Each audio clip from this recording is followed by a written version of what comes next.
ГСП онлайн. Городские новости сейчас. Суббота, 12:00. Флешмоб на проспекте Ленина. Простите, а вы из какой буквы? С подобными вопросами подходили друг к другу ухтинцы в этот день.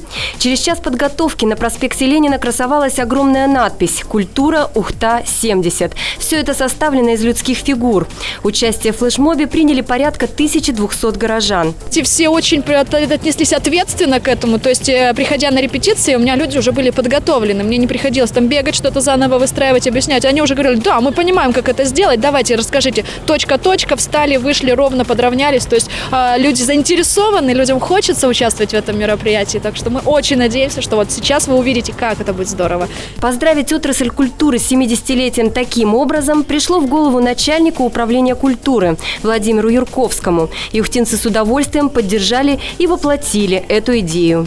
В подобном мероприятии, да, действительно, я принимаю только первый раз участие, но безумно нравится. Идея прикольная, скажем так. Пока что, я думаю, каждый, который здесь стоит, они думают, как же безумно холодно и хочется поспать или поесть.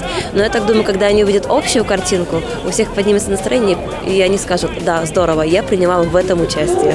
Старшеклассники, студенты, работники отрасли культуры и спорта, национальной автономии. Никто не пожалел субботнего утра ради такого необычного мероприятия. Организатором выступило управление культуры. Уже сейчас флешмоб можно смело назвать самым массовым в республике. Возможно, даже в России.